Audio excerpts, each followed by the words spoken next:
Hey there, folks. I'm Matt Hansen, And I'm John Johnson. and you're listening to Planes, Trains, and Comic Books. the podcast where we discuss favorites we've reread, both classic and new comics we want to read, and everything else in between. And here's the comic we picked this week. Hey there, everybody. Welcome back to another episode of Planes, Trains, and Comic Books. Today, we are doing a book from one of our, or is a request from one of our fans, our patrons, or whatever you call it, coffee supporters. I always say patrons because, you know, Patreon is a thing. Yeah. It's like the Kleenex of or Band-Aid of brands or something. But yeah, we if you didn't know, we have a coffee support page, a ko-fi.com/planes, trains, and comic books, all one word, page. And that is our support page for this podcast. And if you're a Blue and Gold member, you get to recommend books to us. And one of our supporters, Otaku Mike, recommended this book we're doing this week called Five Ghosts. So, John, had you ever heard of this book before? Nope. Anything else, or Nope. I'm kidding. You're very taciturn today. No, I felt like what's his face, Corbin Dallas, and like what's were you nervous in the service, my man? Yeah. Anyway, no, I had never heard of this before. You said we're reading. I'm like, okay, cool. You know, Otaku Mike's had a good track record so far. Yeah, you did Battle Pug last time. And this time, Five Ghosts. Yeah, and he suggested good manga in the past too. So, oh yes, like of course.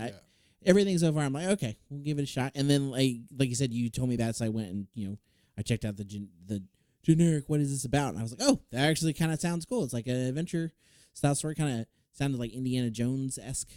Yeah, something like that. It's got a cool premise, I think. But it's an Image comic by Frank J. Barbary, I think he's Barbary. Barbary. And Chris Mooneyham. Yes, the art is by Chris Mooneyham. And I've actually heard of Frank Barbary before. He's writing. Are you sure? Yes. I don't know how to say his name. I don't know. But I've seen him on like some comics recently that I think he did a Batgirl run that I was looking at that I like the art on as well. But yeah, I don't know. He's around DC Comics a bit that I've seen. But yeah, this came out of nowhere. I mean, at the time, I think last week I explained this, but in 2013 when this came out, I was not reading comics because I was trying to get a job and not spend money on comics. Yeah. So I kind of had like a dead period for 5 years or so in comics where I just missed everything from like 2012 to 2017, basically. I just stopped reading comics. That's not true. I read comics that I wanted. So I think I read every Conan comic that came out, but that's about it. And then like I would buy trades and stuff and I wasn't even like up in the scene at all. And then got back into it. So I missed this book completely. And when I was talking, Mike suggested, I'm like, what the fuck is that? Like, Five Ghosts? Why do I not know of this title? And like, that's very rare that I've never heard of a title. So, but it makes sense because it's an Image book and it wasn't really like out there like Marvel or DC or something. So, yeah. So this book, the volume 1 is called The Haunting of Fabian Gray. And what do you think of the design of this main character, Fabian? I liked it. It kind of comes off like you said, little Indiana Jones, little Rocketeer feel. Yeah, he's got the jacket. He's got the Rocketeer jacket, but it's black. And then it's weird, like until we learn about it more. He has a samurai sword. Yeah. So he's got like a mixture. He's got a look. We'll say that for sure. Yeah. Where you just see him and you're kind of like, what's that about? Like, it just makes you intrigued. Like if you were a woman and you saw this man walking, you'd be like, ooh, I like him. He's full of mystery. I don't know. I don't know why, but yeah, he's full of mystery is what I liked. But yeah. So also the covers of this, all the variant covers were done by Ben Templesmith, which I'm a big fan of. So I liked all of those. But one thing they kind of spoil, I would say, I guess the crux of this comic. I don't know if they spoil it, but they like definitely lead in the cover. I thought it was gonna. I thought honestly, this page. I thought those were the chapters. Oh yeah, that's true. But there's a page that, so it says Five Ghosts. That's the name of the comic, obviously, but you don't know why it's called Five Ghosts. Then on like the page right before the first page of the comic in the trade, there's like 5 characters. One's like 1 through 5: the wizard, archer, the detective, the samurai, the vampire. So there's 5 characters. You're like, oh, that's weird. Like, what is that? You know, are those like friends of his? Or is this like BPRD or something? Like, yeah. what's going on?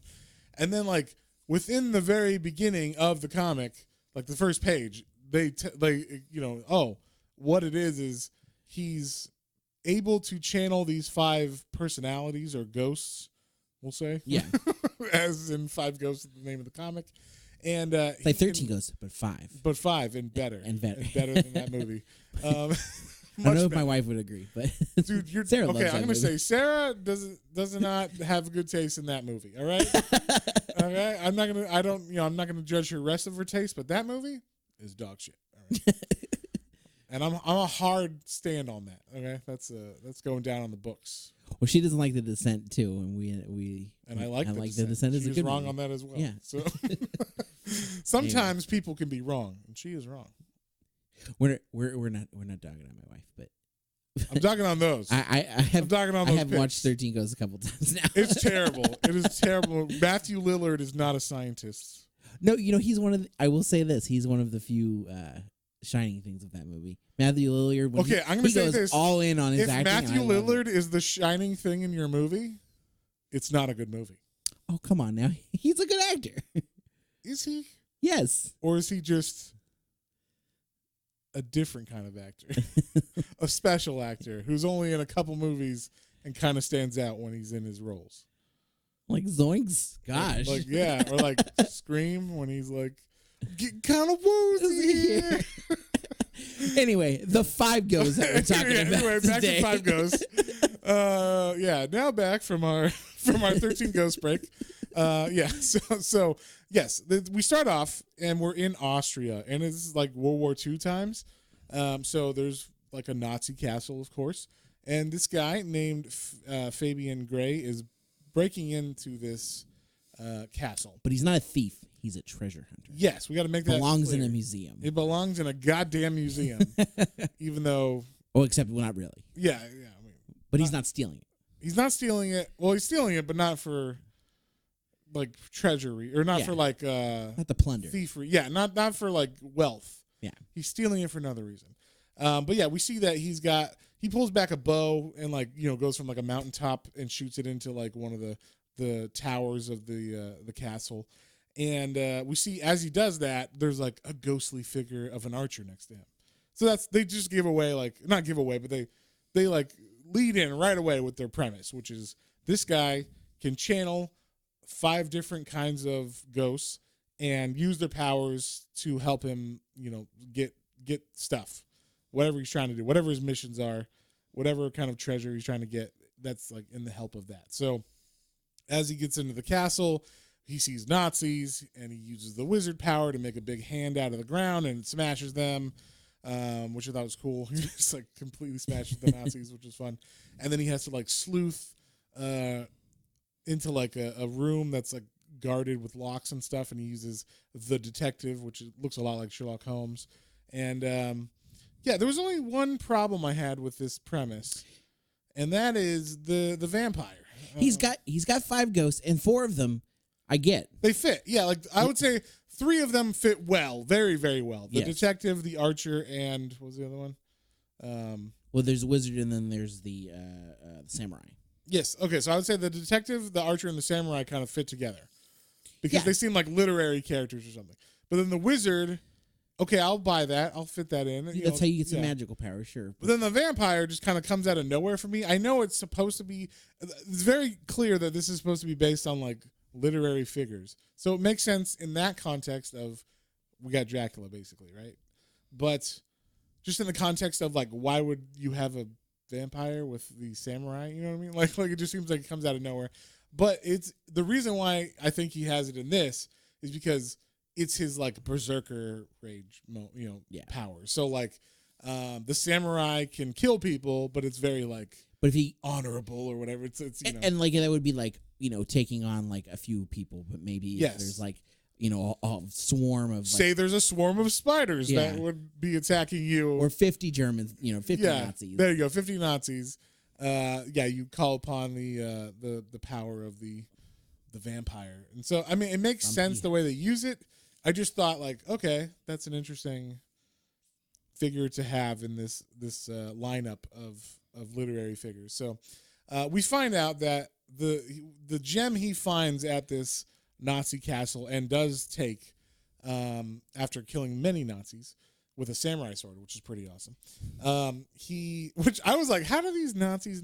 They have fucking guns. Yeah, they have machine guns. They have like Tommy guns, or whatever the Nazi equivalent of a Tommy gun was. Yeah, and the Mauser gun or whatever the fuck it was.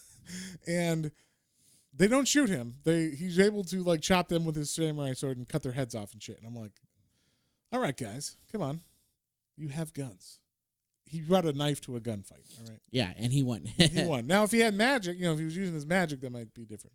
Or the vampire. But that was one question I had is if he's in vampire mode, can he get murdered? Like, can he die? Because it's like, does he have like the actual vampire power? What if he accidentally goes into vampire mode in the daylight? Right. Yeah. Like what? Oh no! What are the rules of this vampire? But we see the reason why he was looking for this crystal is because he's looking for something called the Dreamstones. And these stones are what give him power, and they are like a portion of them are embedded in his chest. And we don't know how. It's kind of like the mystery of this. But it starts off where he comes back from Austria and he's sleeping with the client who wanted him to get this diamond or jewel. And it turns out it wasn't a Dreamstone, so he got it hoping that it would be a Dreamstone, and he would have stole it if it was. But he's like, oh, it's not. So I'll just bring it back to her. Of course, I'm going to sleep with her because, hey, I'm Fabian Gray. So, adventurer and ladies' man. And so he goes to Barcelona to deliver this, and he does end up getting with the lady. And she's a pretty cool, like, lady, I thought. I don't know. At first, she just seems like, she's supposed to be, like, his side piece in the comic, not really important. But I feel like they gave her like a nice little character arc in this first issue, which I liked. But we actually see when he sits up in bed that the stones, the Dreamstones that are like embedded in him, are in his chest and they glow, so they're like actually like illuminated and stuff. They're powerful. But as he leaves Barcelona, he's on a train and we see he's got some crazy fucking nightmares of some Cthulhu tentacles pulling up towards this lady falling, and she's yelling Fabian. And so we know he's obviously lost somebody then. Yeah, he's definitely haunted by something that happened in his past, probably related to those growing crystals coming out of his chest. Maybe. And so he wakes up and he gets off the train. Now he wakes up like in London because he took the train. Is there a train that goes from Spain to London? I guess so. Maybe in the 40s there was. I don't know. Or multiple trains. He probably took multiple trains. The Hogwarts train. It goes straight from Barcelona to London. So he gets off in London and he meets the other main character in this, who's his buddy named Sebastian. And Sebastian's kind of like his same age Alfred, we'll say. It's like if Alfred was the same age as Batman. Yeah, that's good. They're buddies. But he also just doesn't fight or anything usually. He just is like the guy you bounce ideas off of when you're trying to solve mysteries or find treasure. So they kind of talk, and we find out that they were adventurers together with some other woman that, like, there's a picture of, like, them together with a woman. And we're like, oh, what's their relationship? We don't know that yet. And while they're in their study of their mansion, we see that Fabian has, like, what do you call it? Like a spell? Like some sort of you thought it was like a heart attack at first, but then it's like I guess the power that's within him is like also kind of like unstable. It's fighting him. Yeah, it's trying to get out. It does not, like, we find out that the 5 ghosts that are trapped inside of his body through these dream crystals they don't want to be there. Yeah, they weren't put there willingly. Yeah. They didn't come to him and be like, yes, like they're a partnership. Like they were forced into him, and so they're fighting it. They're constantly trying to get out. Yeah, and when they're trying to get out, they like take over his body. He doesn't know what happens. He disassociates or whatever, and they like make him levitate. And he's saying things like, or there's multiple people saying things like, where are we? We must escape. And before anything really happens, Sebastian takes a tea kettle and hits him on the head and knocks him out. So that's how we get away from that. It's like every time he starts to freak out, like Sebastian just like knocks him on the head with something, gives him severe brain damage, and then it's like, hey, you're not. That's why he's got to bounce ideas off him. He's like, I was thinking about something. I can't remember. I don't remember. Yeah, my face doesn't hurt so much here or here. Just right in here, right in the back where you hit me in the head. Yeah. So then we cut back to Barcelona after he gets knocked out, and we see the woman that he was with.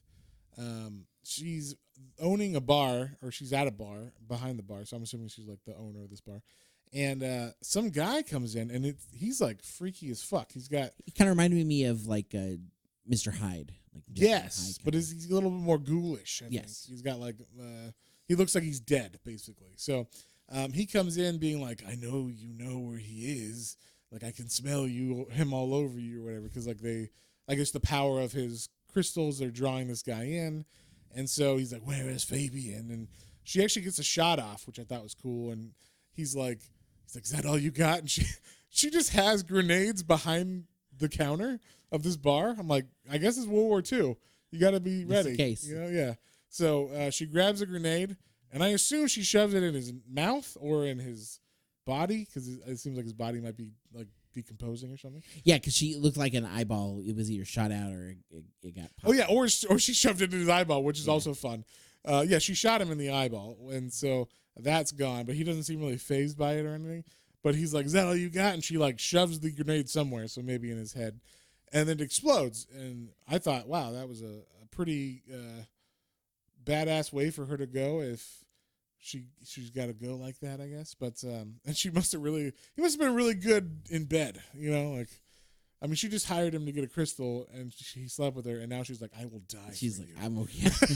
Because most people would just be like, yeah, I'll tell you where he is. Yeah. Like, I hired him here. Yeah, I met him. Yeah. Yeah. So when we cut to Fabian, who wakes up, and he's like, how long has it been? And it turns out it's been like a week or something, right? Since he got hit in the head. But he's still having those dreams while he's passed out.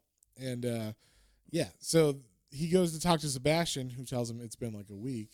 And it turns out he got a letter in the mail, and the letter was from, or I guess I don't know if it was from her, if it was news of her, but the woman that was in Barcelona, she actually lived. Someone pulled her out of the rubble, and like this grenade collapsed the entire building, and it went off in front of her face, basically. But she is fine. She's got some ripped up clothes and like a bloody nose and mouth. That's better. Her lips got chapped maybe under there, so they're bleeding. Yeah. But yeah, they pull her out, and she's a badass is what we're trying to say. Yes, but she was able to send a letter to him to warn him that they're coming.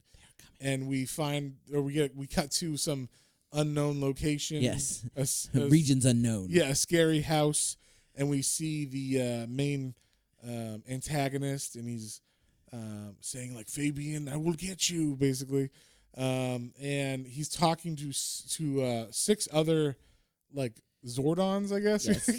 Some kind of secret council. Yeah, like floating heads.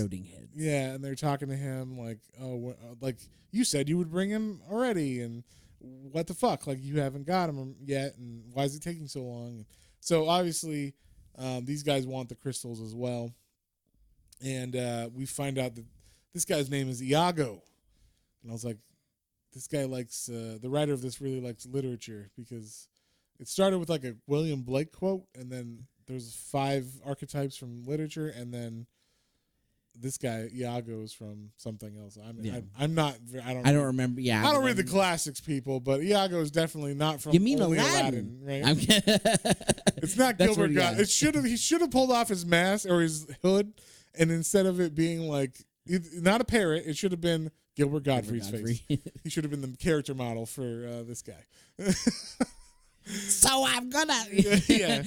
I'm the sorcerer. Yeah. Gilbert Gottfried. It's a terrible Gilbert Gottfried. That is horrible. Wow. So yeah. Anyway, then we cut to Oxford, and I will say this: this book gets around. So if you get lost in us saying like, oh yeah, now they're in Africa, now they're in Barcelona, now they do the whole like, well, they don't do it, but it's basically like Indiana Jones where there's like a map. And they travel by red line. Yeah, the plane's going all over the place, and yeah, they travel a lot. So they go to Oxford, is Oxford? I'm stupid. I don't know where Oxford is compared to London. Is it in London? Is it its own? I think Oxford a town it's in London, in England, or is now I just feel stupid. You have a phone. Well, no, well, I mean, Oxford is the school. I know Oxford is a school. Okay, whatever. We're looking really dumb right now. So I'm just gonna assume Oxford is not in London. It's a different place. But in Oxford, there is the woman that was in the photographs with him and Sebastian earlier. Yes, Oxford is a city, actually. Good. Double check just so we didn't. We had to fact check. 56 miles northwest of London. I knew it. I knew it was its own city. It just didn't sound right that there's just a school named Oxford for no apparent reason. Yeah. There's a lot of oxen around Oxford. Anyway, we're showing. Yeah, our stupid. Our colonial. I read roots, comics. Our colonies. I read comics. Dumb colonies over here. Yes, I read comics and I listen. I have a music degree. God damn it! So this is not my strong suit. But anyway, yeah. So Fabian goes to Oxford, and we find the woman that that was in those photographs, and he kneels down and says like, "Oh, it'll all be fine soon," and like, "Don't worry, I promise, I'll fix you." So she's in like some sort of coma or fugue state or something. She's not answering him or anything. And then we cut to Africa. Like I said, we're just cutting all over the place. But I don't know why. I guess, so he's always looking around the globe for the crystals. Yes. More crystals, I guess, to either charge him up or fix and repair his body. Because when he had his like original breakdown earlier, where he went all crazy and everything, Sebastian kind of figures out that like, oh, your body's like breaking down and it's getting worse every time you have one of these like moments where you lose control of your 5 ghosts or whatever.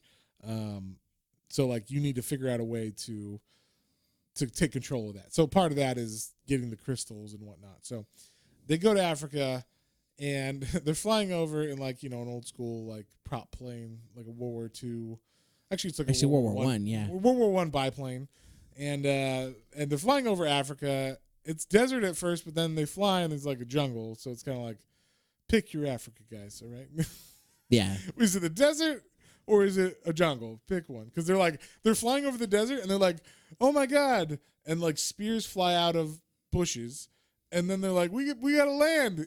And they like see a lake and they're like, we got to land in the lake. I'm like, where the fuck is there like a Saharan desert mixed with like a giant lake mixed with lush jungle? That's an oasis. That's a big oasis. I know. It is a very large lake because when they show the plane crashing far away, it is like, like the lake spans the entire panel wide. So it's like very, very big lake. But yeah, so the spears come out of the bushes and are able to hit a plane. I was like, those He's spears. flying low.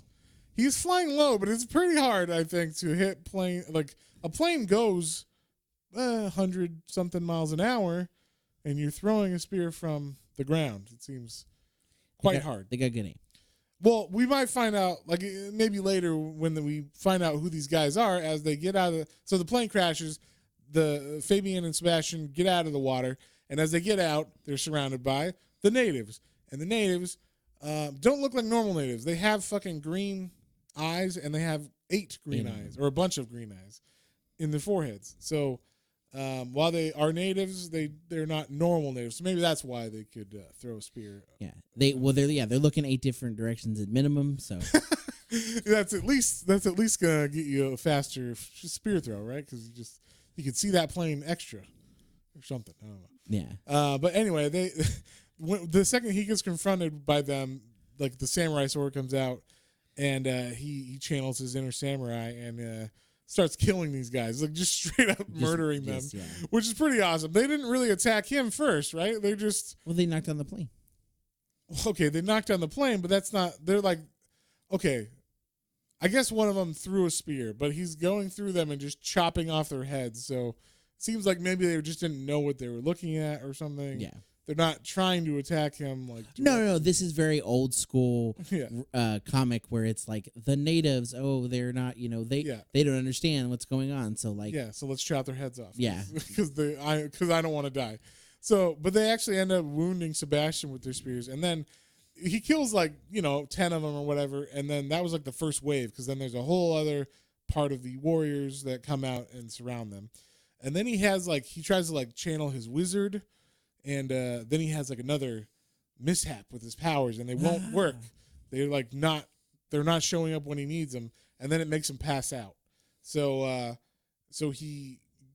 they both get taken by the natives, and when we get that's the end of this issue, and when we get to the next issue, we start off with this really cool sequence of it's 4 tiers of panels, of one single panel, and each one's telling a different story. So the top panel we see is sperm, and I was like, what the fuck is this? And then the next panel is a couple young kids, a woman or a young girl and a young boy on an adventure in the Middle East somewhere. Yeah. And then we see a swashbuckling pirate of the same looking people, but they're older. So we just have basically different eras of this boy and girl, Fabian, and it was the girl in the bed that he was making the promise to fix in the last issue. Yeah. It's their adventures, and then we find out through the sperm wasn't just there for no reason. It turns out that was actually their twins, and that was their conception happening, so they have some kind of bond, and that's why he's so broken up about whatever happened to her, and he always says it's his fault and everything. So that's why he's I must fix you because you're my twin sister, and also I think I said this earlier, but Sebastian was dating her at least, or maybe they had a relationship, some kind of relationship. Yeah, so he's basically not his brother-in-law, but close enough or whatever. So then when Fabian wakes up, because that was his dream basically of when he's passed out, he has that dream, and then he wakes up, and this is very Conan-esque. I thought he's just they're both tied to 2 pillars in the middle of a room, and they're surrounded by these natives, and they're about to be sacrificed to some spider gods. And I thought this was cool. There's giant spiders hanging in the ceiling, and their venom is dripping off of their pincers or whatever. Their what would that be? Their mouths. They're. I was not proboscis. Whatever a spider's Their mouth fangs. is called. Their fangs. There you go. That's the word I was looking for. So and then we see on the outside the people guarding this hidden temple where they're being sacrificed is getting the shit beat out of him. The guard is being attacked by someone. We don't know who it is. And this guy, we get a good look at him, and he's an Asian fellow with a jewel of his own. He looks a lot like he should be in what's the place from Doctor Strange? Oh, Carmitage or Yeah. The Sanctum Sanctorum. Yeah, one of those places. 'Cause he looks like he definitely could be in a Doctor Strange book. Yeah, I could see that. But yeah, and he's walking through this temple, and he's hearing the natives chanting, "Shan Rav go, Shan Rav go."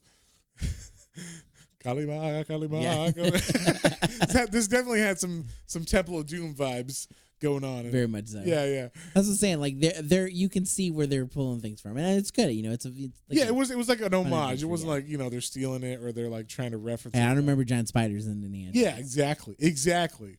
In the 3 Indiana Jones, there's no giant spiders. Maybe that's the new one. Ooh, the 4th one will have spiders? No, the 5th one, sir.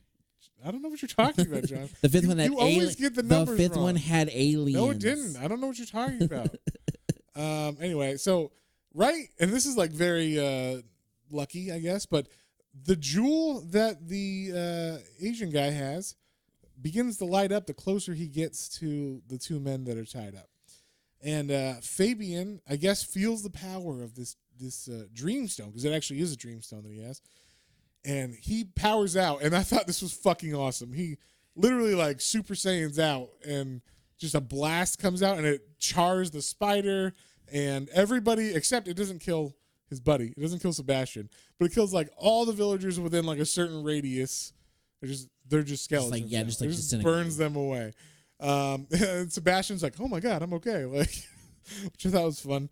But yeah, so now they're on the run still from these villagers, but the villagers are kind of like, "Oh fuck," like, we don't want to mess with that guy necessarily.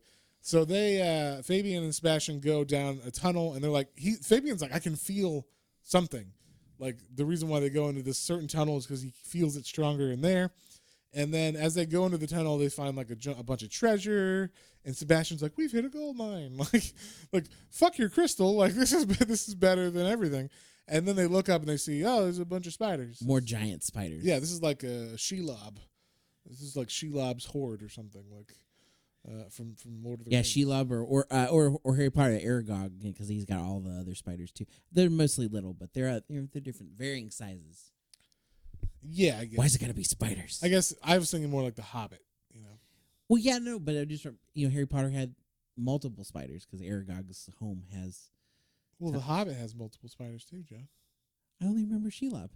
That's Lord of the Rings. The Hobbit. Oh, that's right. There are the spiders in the forest. I know. I feel horrible. Come on, John. I know, and I love The Hobbit. That's one of my absolute favorite. That's one of my absolute favorite books. I just was. That's my favorite book. I don't even remember the main. You said Shelob at first, and I was like, "There's only one." Well, yeah, but that's her young. That's her young. Yes, I just didn't think. I wasn't thinking that far back to The Hobbit. John's a poser. Anyway, how dare you, sir? Anyway, they're surrounded by spiders, and they Fabian starts channeling his inner archer and all this stuff, and so they're fighting. And I thought this was fun. Sebastian has no fight skills at all, so he's just like like he's just running away, like trying to get out of danger as much as possible. There's some fun, like, okay, I guess I'll go with that. Like Fabian takes a shield or some kind of giant gold spider shield or something. It's round, it's a disc, but it's like would obviously weigh, I don't know, 100 pounds or something, because it looks like it's made of solid gold or bronze or something. And he's able to throw it like a frisbee at a stalactite. That's the ones that hang, right? Yeah, tight to the ceiling. Yeah, so he throws it at a stalactite, and it just perfectly cuts two off, and lands on a spider each. Yep. Very, very well aimed and lucky. I guess maybe that's like the archer part of him or something. So, but even with that, they're still getting surrounded. And then we cut back into the chamber where the natives were, and as they run into there, the Asian guy is like, "Hurry up, we got to get out of here!" And so he's carving a path through these natives, and he already knows who they are. He's talking to them, and Fabian starts following him and is like, "Oh my god, like the power of that crystal is very, it's affecting me." But it starts to affect him negatively. I don't know why, but it kind of seemed like sometimes it just, at certain moments, whenever the story needed it, it would either work really well or not work at all. Yeah. So, but he's kind of faints right now, so Sebastian has to kind of pull him out of this room and help him get out while the Asian guy is fighting all the villagers. And then the villagers start chasing them, and they're riding these spiders, which I thought was pretty cool. And it's like, "Well, we're not going to get out. You got to do it, man." And Fabian's like, "All right." And he channels, I guess out of desperation, he's able to channel the vampire, and he vamps out, and he massacres everybody. Yeah, and like we said, I guess when it comes down to that, you said, kind of berserker, and just literally just mows down a crowd of people and the giant spiders. Yeah, and even his friends, the Asian guy has to stop Fabian from attacking Sebastian in vampire mode. And I thought, basically, whenever you want him to not be, and this is funny because he's in vampire mode. He is a vampire right now.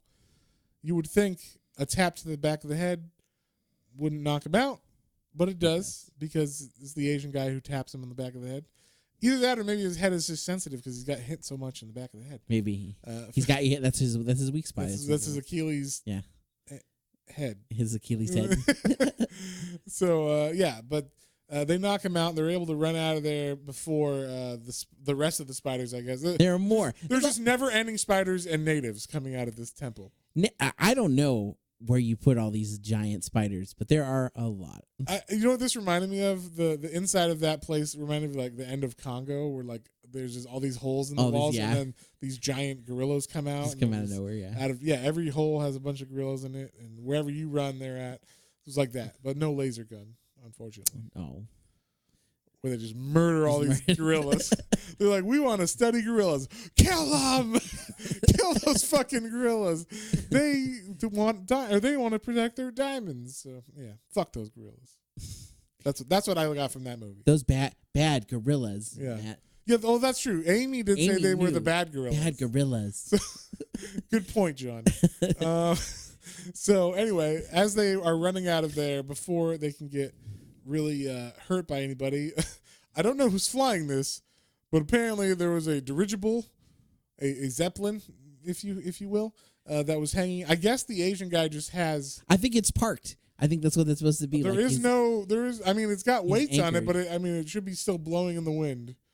It's anchored there, and the wings not anchored. There's no anchor. Those are sandbags to keep it. Okay, the level, sandbags are hanging 6 feet below. It's. They're really heavy. Yeah, but they're not attached to the ground, so it would still blow. Yeah, but the John, shut the fuck up. If a ship is just hanging, I know, but it also has the ladder down, so maybe the ladder's just enough. If the ship is in the ocean and you have the anchor that's not touching the bottom, it's still going to move. There's magic in this. Okay, it's a magic Zeppelin. Okay, whatever. So it's a Led Zeppelin. Yes. Yeah. Anyway, so I thought this was pretty crazy too. The Asian guy is able to lift Fabian up a rope ladder on his over his shoulder. So he's one-handing someone. He's one-handing the rope ladder, which I was like, holy shit! I don't know if you ever climbed up core strength. If you ever, it's incredible. I don't know. That's more than core, man. That's like some crazy shit right there. That's some crazy balance. I guess he's got some powers, so that's what that's for. But the last page we see that Iago is in his crystal ball looking at this happen. And he can see the Zeppelin and everything, so he knows what's going to happen. So the next issue starts, and we get a little, I don't know where this is supposed to be. It's some school. We get a cut to a school, or we start off in a school, and there's a professor talking about the dreaming. And I don't know if he's an English professor or something, but he's talking about where characters come from, where stories come from. And he's kind of saying it I'm going to get a little philosophical on you here, John. I don't know if you know, I think it's Plato. I think it's Plato that had the idea that these things exist in an ether. They exist and we find them, but they exist the ideas. So example would be before someone invented the wheel, that concept exists in space somewhere. And it took a man going realizing that it's there and on a subconscious level or something, and somehow tapping into that thing to then go, oh, I'm gonna make the wheel to pull it into to pull it into existence. So he's talking like that about there's this world called the dreaming. It's like a realm beyond our stuff, and that's where all stories and characters and themes come from. Everyone, and he's saying that must be it because so many cultures have had the same stories over and over and over.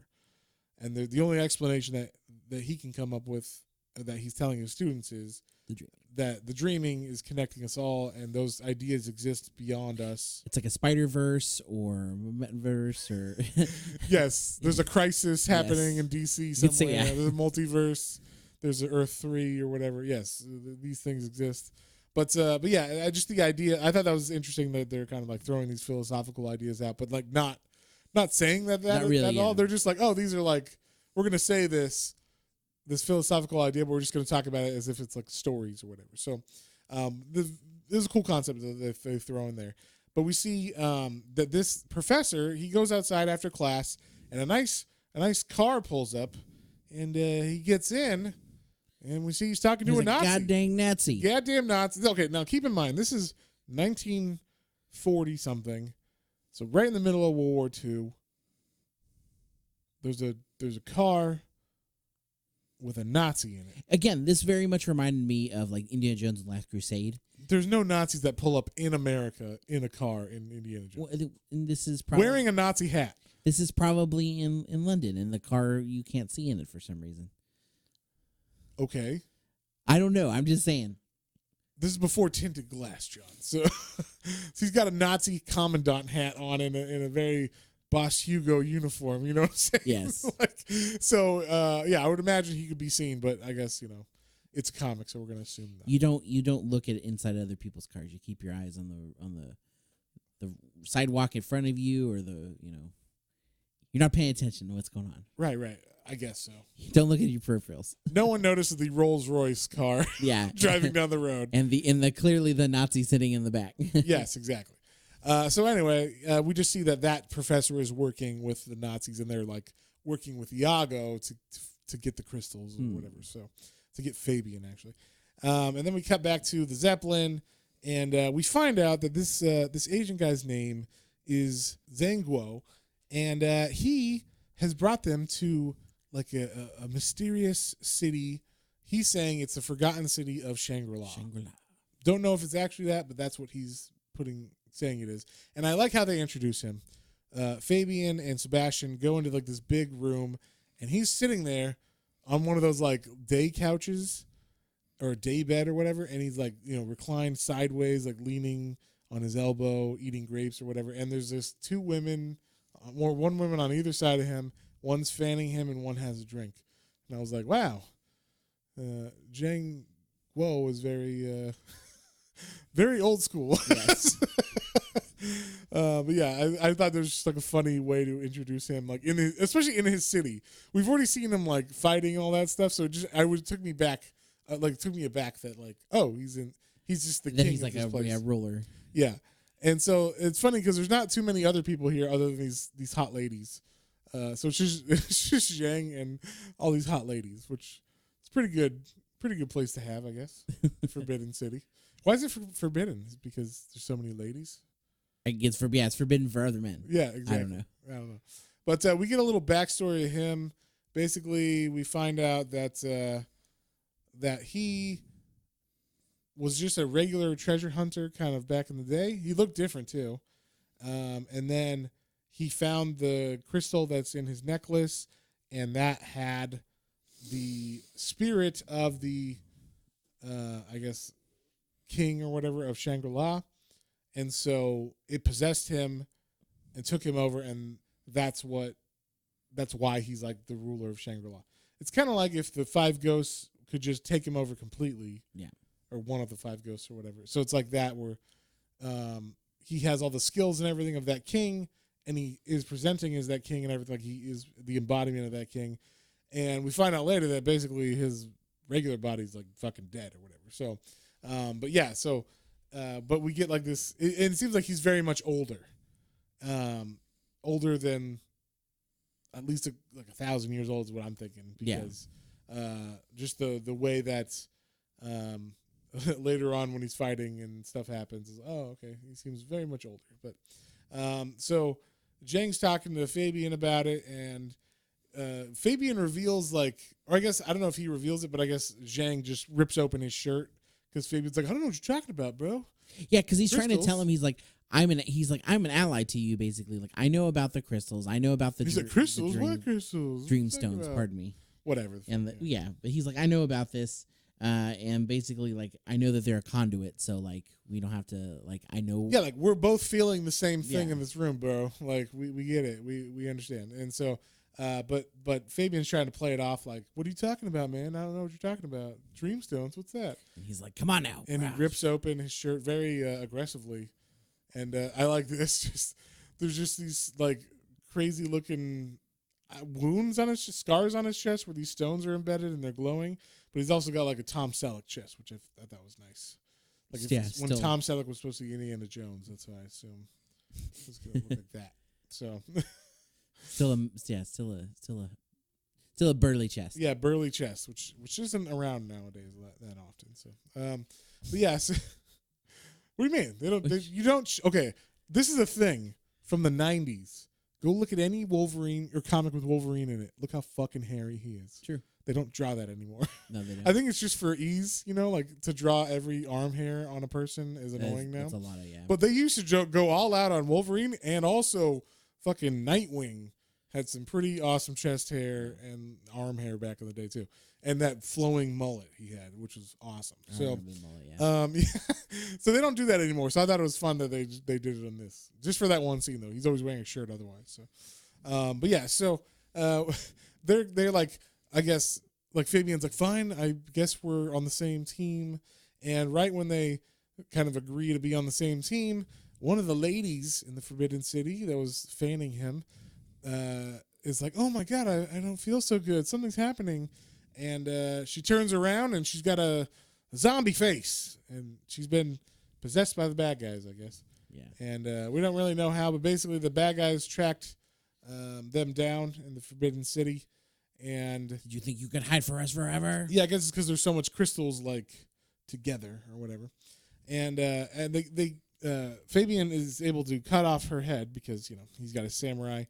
He pulls that. I don't know where his sword was, but he pulled it out and was able to cut off her head. And then we find out that Zhang knows that Fabian's dying, and he's like, "Hey, I have a solution for you." There's like, basically a Lazarus pit in this temple, and you can just go in there in the water, and it will heal you. And but you must know that you have to go through like these trials and stuff if you go in there. So you have to go in willingly and of your own volition. And Fabian's like, yeah, I'll do it. And so Zhao's like, okay, well, we'll like protect you while you go do your thing.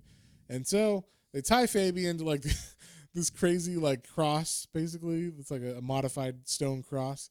And they hang him, and then they put him in the water.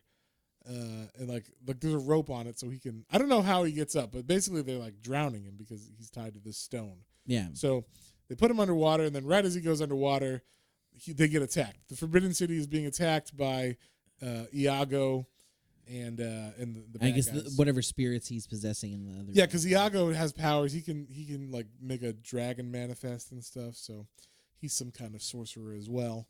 Then we start the next issue, and Fabian is underwater again, and he's got to go through 5 trials, we find out. And the trials are from each of his ghosts. So basically, what we find out is that his ghosts, like we said earlier, did not want to be part of him. They were just kind of thrust literally into his body from the explosion of the crystal. And when that happened, they ended up being able to, he's able to use them and tap into them, but they don't want to be part of him. So this test or trial, the only thing that will heal him is getting their acceptance. Yeah. Giving their permission to like use them or be a part of them or whatever. So he's got to pass these tests. So the first test is there's like he's going in this weird dream world. It's a forest. He sees a fox who's got his foot caught in a fox trap, and the archer comes up, and I don't exactly know what happens here, but like he picks up the fox, and the fox has his head, like has Fabian's head, which I was like, what? And then like it's some weird dream logic thing. I think it's supposed to be like you like if you're caught. You're caught. So if you like you have to let yourself free or something. Something like that. Whatever. But yeah, so we're interpreting dreams now too. Yeah, exactly. So very Freudian. At least not having sex with his mom in the dream. So the samurai is though. Yeah, I'm sure. Yeah. Anyway, so we cut back and this chapter's interesting because we're cutting back and forth between the fight with Iago and Zhang. I'm sorry. Yeah, Zhang. And Fabian in his dream. So it's like we're getting cuts of like the fight happening, and I thought this was cool as Iago has his big dragon that he's riding on, and he's like, I'll just fucking murder you guys because Sebastian and Zhang are there.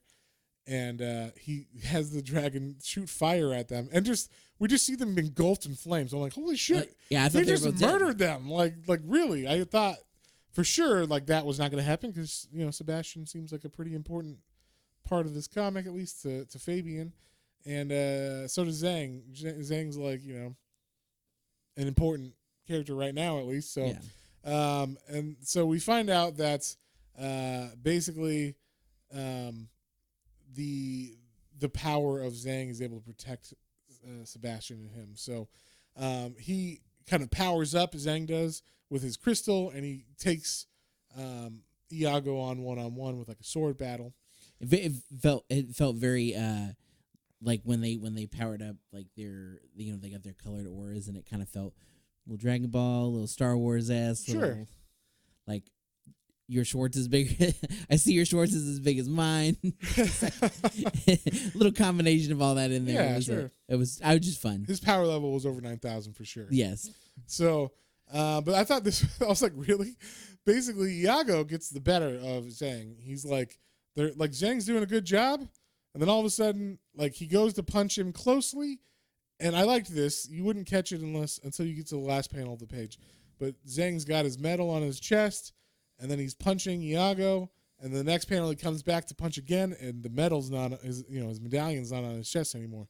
And it turns out Iago, he's got some fast hands. He pickpocketed, took it off his neck or whatever. Haha, I got it. And he just fucking smashes that crystal, and it kills Iago instantly. Like he melts. He fucking bad guy from Indiana Jones in the last, or not the what's the first one called? The Raiders of the Lost Ark. Yeah, his fucking face melts completely. It looks really good too. That's why I was saying he must have been very old, because that's like the spirit of the, king of the Forbidden City dies with the crystal being broken. So his actual body is left, and his actual body just turns to dust. So, he's pretty old.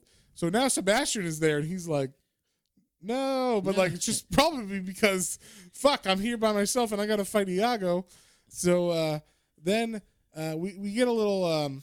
I kind of skipped over a lot of the stuff going on with Fabian, but basically he gets through all these trials, and he ends up with the vampire trial being the last one, and when he gets to that trial, he sees the vampire has Sylvia's soul. It looks like it, yeah. I guess assuming it's her soul. I guess her consciousness, maybe, or whatever, in chains like at his feet. And so it seems like maybe that's what happened to his sister. And we also see like Cthulhu tentacles like coming up from the floor and whatnot. So it's like, okay, interesting. Then the next issue starts, and we see what actually happened now, finally. So in the past, Fabian and his sister were both treasure hunters, and Sebastian was her boyfriend. And they were going adventures together, and Fabian found these crystals, these dream crystals, and he was very excited about them. And I don't remember what does he do? Does he just look at them and they explode or some shit? I can't remember how they explode, but basically he touches them or something. He like grabs them, or I don't know how they explode, but they do explode in the library that he had, and then like on a pedestal with his sister nearby. And he gets the crystals embedded in his chest, which gives him the powers. And his sister gets grabbed into the ether or whatever, the nether realm dimension or whatever, by some Cthulhu tentacles. And I guess her soul does. So like it's weird because it shows the tentacles grabbing her body, but then some ghost tentacles come out and grab her soul out of her body. And then I guess just the regular tentacles drop her body. Dropping, yeah. So her body is still on Earth, but she's left, in a coma basically. And so that is what the history behind what happened to them. In the meantime, Iago's going around and killing any people that are in the Forbidden City. I guess they've got like warriors, and they've got some like other monks and stuff. And I love there's like a monk that comes around the corner, and it's like, whoop. Like what's going on? What's going on? And Iago's like, ha! I thought this was funny because he kind of looks like John C. Reilly from Anger Management. He just looks like a white guy, basically. Like, I've come here for enlightenment. He does. He looks like that, or like Rob Reiner, or Will Sasso. Or Will Sasso, yes. That's very much a Will Sasso face. Yes. Like, ooh, yeah, for sure. So yeah, like he's just murdering people in this Forbidden City, which is fun. And Sebastian's like, oh shit, I got to get out of here. I got to go to that resurrection water place or whatever. Yeah, got to pull him up. Got to pull up Fabian. And I didn't quite understand what was going on with this dream with the vampire that Fabian's having. He doesn't pass the test at first because he's like really trying to save his sister, and he's like puking up water and weird shit's happening. And the vampire actually says, you failed.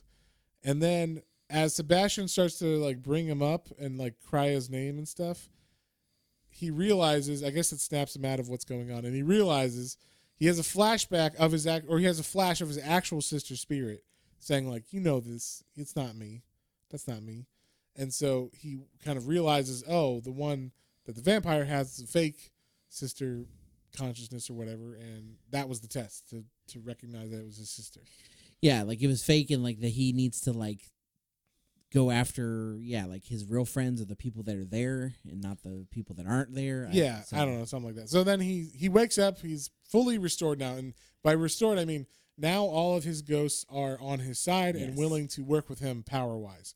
So they're not draining him, he's not dying, at least as much right now, or they're working with him, they're not fighting him. And so right as he gets out of the water, we see Sebastian's about to be stabbed by Iago, but Iago has not fought a full-powered Fabian. So they go off, and I thought this was stupid of Iago. He takes his fucking monk shawl off or whatever and reveals his own crystal embedded in his own chest. I was like, well, we all know what you're supposed to do to crystals if you want those people to stop. Yeah. Now, unlike Fabian's crystals that are smaller and embedded deeper, and it's not like you can just find them and break them. Yeah. This is literally like the center of his chest. Yeah, and one giant crystal. It's literally like the entire length of his chest almost too. So yeah. So Iago pulls, the old summon a dragon from the water thing, and he summons a dragon in there, and Fabian's able to fight it off with his powers and stuff, and makes it go away, and then he sword fights with. I thought that there was a lot of swashbuckling in this for sure. He's got to show off all his different powers. Hey, I enjoy swashbuckling. I just thought, wow, there's at least 3 or 4 sword fight scenes in this, which is interesting. But you can tell what the writer likes and what the artist likes possibly to draw. Yeah, which is good. I like that. You get to have a fun comic. You guys get to draw together, or write and create together. But anyway.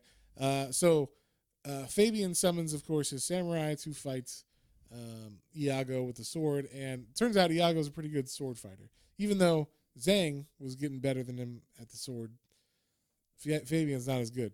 And so he resorts to just fucking tackling. This was I want to make note of this one because this part took me a second. So Iago gets the better of him. And he's like, aha, like you're weak and I am, basically I'm going to finish this. And so you see Fabian like turn back around and the detective appears. And then the next panel shows him like pushing him into Iago pushing some stalagmites. And I'm looking at that and I'm like, well, wait a minute. Why did the detective show up? I don't understand. And I'm like, oh, it's because you look back a couple panels when he's like, aha, you're weak. He's standing in front of a waterfall, and he realizes that there are more rocks and stalagmites behind the waterfall. Yeah, so he's detecting that. Detected that. I guess. Yeah. I don't know how he saw but I guess he just barely saw him through the the water. So whatever. And so that one of the stalagmites goes straight through Iago's body and breaks the crystal through his chest, and his face melts. But he's like, "If you think I'm dead, you're wrong," or whatever. And it's almost like the spirit leaves, but it's still around somewhere to come back in a later volume, probably.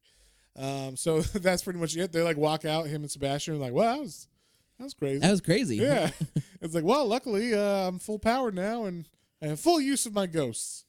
Off to bigger, better adventures. And so that's basically how it ends. It leaves with a very pulp ending, I would say, where just the second the action's over, it's like, and that's the end. There's no wrap up or any other important shit to say. Aha! Until the next one. Yes. Oh, there is an epilogue, like a slight epilogue, and that epilogue, we cut to a house. The house that was in the middle of nowhere. Yes. Is it that house? Yeah, parts unknown house. Okay. All right. I didn't put that together because they don't show the same shot or anything. So. Yeah, I'm pretty sure it looks similar. I mean, okay. I'll take your word for it, John. But they go into the house, and we see some interesting drawings on a table and a man who looks a lot like H.P. Lovecraft. And it turns out H.P. Lovecraft is working with the Nazi and the professor. The professor guy. Yeah, from the school. And they're like, talking about Dreamstones. We did not get him, but he doesn't know who he's dealing with. Bum, bum, bum. Yeah, and then it ends. H.P. Lovecraft, motherfucker. Which makes sense because we're talking about Cthulhu tentacles coming out of portals and shit. So, Yeah, that's the end of the book, the trade. So, John, what did you think of it? What would you give it? It was really fun. It was, it was a pretty straightforward story. There wasn't too many things that I had to like. Well, what happened? What's going on? Yeah. Most of that I think it was just because of how fast it was as a read too. I think that I may have just got ahead of myself a couple of times, honestly. Yeah, it very much flew by. Like, I think I read the whole trade in like max a half hour. Yeah. So that's pretty fast for 5 issues. But the art was solid. It was cool. And matter of fact, there are sometimes I was like, oh, that's really cool looking. I really liked the art in the second issue with the natives in the temple. Yeah.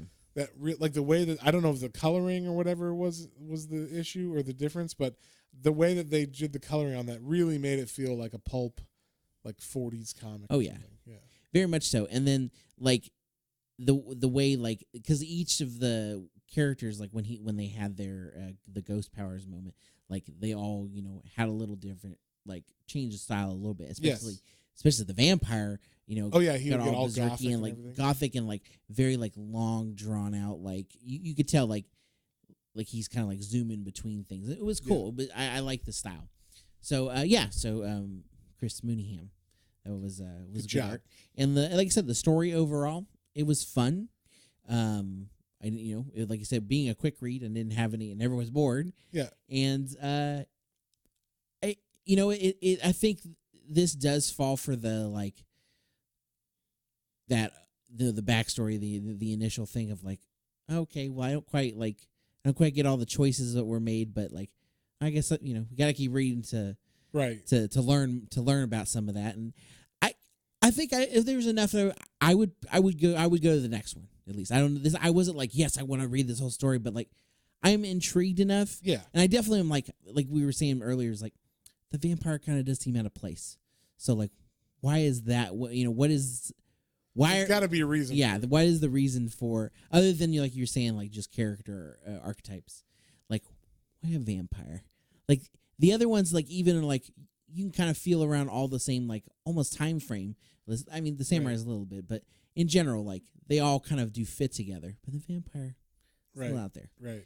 But yeah, but overall, I liked it. Easy read. Anybody could pick this up. I'll give it a 6. It was a solid read. Nice. I'm gonna give this one a 6.5, 6.5. Yeah, I just felt like I actually would continue reading this because I don't think it's a very long series, and knowing that, I would just be like, I want to finish it and just see where it goes, because it just seems like it was one of those books where it could stick the landing really good, or it could just go off the rails and maybe not be as good as it promises it could be, in the first trade. Because if it continues with like the pulpiness and all that, I would really enjoy it. It's such a fast read that I would be like, oh yeah, no problem. Pick it up. I was telling you earlier that like we read this on Hoopla for free because it's the library app. If I had to buy this for $12, I kind of feel like maybe not cheated, but just like, I read that in a half hour. Like, like sometimes if I spend the money on a book, I want it to last a little bit longer than that. But that's kind of just preference, I guess, personally. But it was very fun to read. It was never boring, and I never was like, come on, get to the point. I read it all. I got it all. And I really liked the feel, especially of the second issue, where I was like, this feels like a Conan comic, because the whole like natives thing and the temples and spiders and all that shit. So I liked that a lot, and it's just like a good adventure pulp comic, and it was fun. There's no point to it other than just to tell a fun story. Yeah, and I like that. I sometimes comics get bogged down with whatever's going on in the world or whatever message the authors are trying to get across and stuff. Like even like Alan Moore and stuff. When you read it, sometimes I'm like, I don't feel like reading an Alan Moore story right now. Like it's not. It's not there just for fun. It's there because he's trying to fucking blow your mind or tell you something beyond, like change your understanding of the world or whatever. And that's cool when you're in the mood for it. But sometimes I just want to read fun comics, and this is of that category for me, and it fit that niche very well. So that's why I was like, I think this is a little bit better than a 6.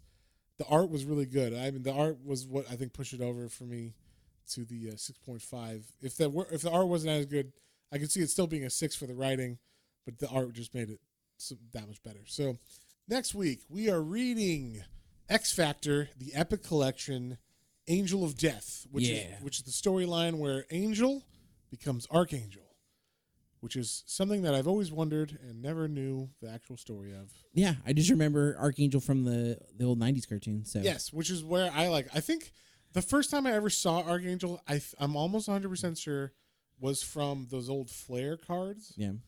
So I know I had like Wolverine in a sewer, and I thought it was the coolest looking fucking shiny card or whatever. And then I know there was an Archangel one that I was like, oh my god, he looks so cool. Never knew that it was the same Angel. I just was like, oh, Archangel, that's cool. And then someone said, oh, that's Angel from X-Men. Like, it's the same guy or whatever. I was like, oh, how did he become? And I was like, I wonder where that happens in X-Men. It doesn't. It happens in X Factor. So, that's like one of the side X titles that was going on in the 80s. So we're going to read that, finally figure out the mystery of how Angel became Archangel. Spoilers, he gets corrupted by Apocalypse, but I don't know how. So we'll find that out. And I don't think I'm just like the Age of Apocalypse movie, I'm sure. Exactly. I'm sure it was just like that, which I never watched. So I'm just going to assume it was bad. Oh, okay. It was fine. It wasn't. Days of Future Past was really good, and then it was just to come out after that. It was like follow up that wasn't. It was like, man, yeah, it was all right. I just was like, I don't want to watch Apocalypse on the screen.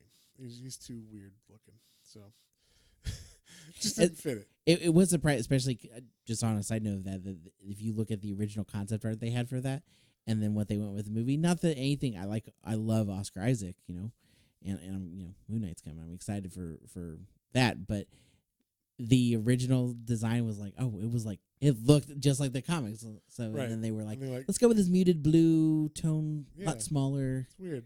Yeah, it's weird. So, we'll see. Anyway, X Factor though. X Factor. We're gonna find out how Angel became Archangel.